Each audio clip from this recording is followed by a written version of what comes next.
సినిమాలను పైరసీ చేస్తున్న కేటుగాడిని అరెస్ట్ చేశారు సైబర్ క్రైమ్ పోలీసులు.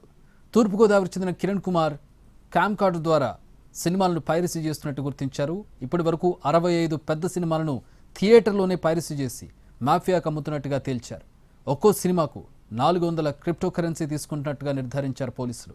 క్రిప్టో, బిట్ కాయిన్స్ రూపంలో వచ్చిన సొమ్మును ఇండియన్ కరెన్సీలోకి మార్చుకుంటున్నట్టు గుర్తించారు. ఇటీవల విడుదలైన కన్నప్ప, కుబేరా, అంతకుముందు రిలీజ్ అయిన Thandel, single, Kismat, Pelligani Prasad, game changer, ప్రతిరోజు పండుగే ఇలా ఈ ఏడాదిన్నరలో విడుదలైనటువంటి 40 పెద్ద సినిమాలను పైరసీ చేసినట్లు చెబుతున్నారు.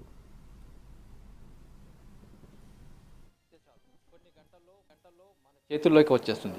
అయితే పైరసీ పెద్ద మొత్తంలో దీనివల్ల నష్టపోతున్నామని చెప్పి సినీ పరిశ్రమ గగ్గోలు పెడుతుంది. దీనికి సంబంధించి పైరసీ ఎవరు చేస్తున్నారో ఇప్పటివరకు అర్థం కాని పరిస్థితి. కానీ ఏకంగా హైదరాబాద్ కేంద్రంగా పైరసీ చేస్తున్న యువకుడిని ఇప్పుడు పోలీసులు పట్టుకున్నారు.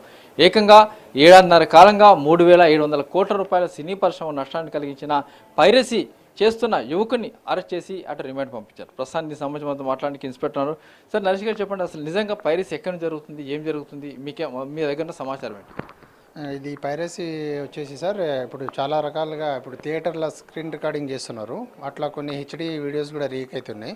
ఇప్పుడు మూవీస్ ఏదైనా న్యూలీ రిలీజ్ అయిన మూవీస్ ఉంటాయి కదా, ఆ మూవీస్ని ఫస్ట్ షోనో లేకపోతే సెకండ్ షోనో అట్లా మూవీస్ టికెట్స్ ముందే ప్రీవియస్గానే అంటే రిలీజ్ అయిన రోజు ముందే వాళ్ళు బుక్ చేసుకొని ఆ కన్సర్న్ థియేటర్స్కి వెళ్ళి అంటే అది కూడా చూజన్ థియేటర్స్ ఉంటాయి కదా, సీట్స్ ఉంటాయి కదా, మిడిల్ సీట్లో అయితే పైన అంటే రెగ్యులర్ సీట్స్ అన్ని అట్లా కంఫర్ట్గా ఉంటాయి అనమాట. అంటే స్క్రీన్ అక్కడ నుంచి కొద్దిగా విజిబుల్ బాగున్నది అటు చూస్ చేసుకొని వాళ్ళు సెలెక్ట్ చేసుకొని బుక్ చేసుకుంటారు. బుక్ మై షో త్రూ లేకపోతే ఏదో రకంగా బుక్ చేసుకొని వాళ్ళు మంచి అంటే హై ఎండ్ మొబైల్ ఫోన్స్ తీసుకెళ్ళి దాన్ని వీడియో రికార్డింగ్ స్క్రీన్ రికార్డింగ్ చేస్తారనమాట. మేబీ ఆ మొబైల్స్ని ఏంటంటే జేబ్ ప్యాకెట్లో పెట్టుకోవడమో లేకపోతే పాప్కార్న్ది బాక్సెస్ ఉంటాయి కదా దాంట్లో పెట్టుకొని వాళ్ళకి కనబడకుండా కన్సిల్ చేస్తూ మొత్తం మూవీ అనేది మొత్తం రికార్డ్ చేసి పైరేట్ చేసి బయటికి తీస్తారు. అంటే ఇప్పుడు మీరు కుమార్ అని ఒక అరెస్ట్ చేశారు. అతను ఏ విధంగా చేస్తున్నాడో, అతను ఎప్పటి నుంచి చేస్తున్నాడో, ఎన్ని సినిమాలు పైరేట్ చేశారు? జాన కిరణ్ కుమార్ అని చెప్పేసి ఈయన యాక్చువల్లీ ఏసీ టెక్నీషియన్, అంటే మా ప్రాపర్ ఆంధ్రప్రదేశ్ అదే. అయితే ఇతను దాదాపు ఒక 4-5 ఇయర్స్ నుంచి చేస్తున్నారు. మాకైతే 2 ఇయర్స్ నుంచి చేస్తున్నా అని చెప్పారు. కానీ దాదాపు ఒక 40 మూవీస్ వరకు చేశాడు.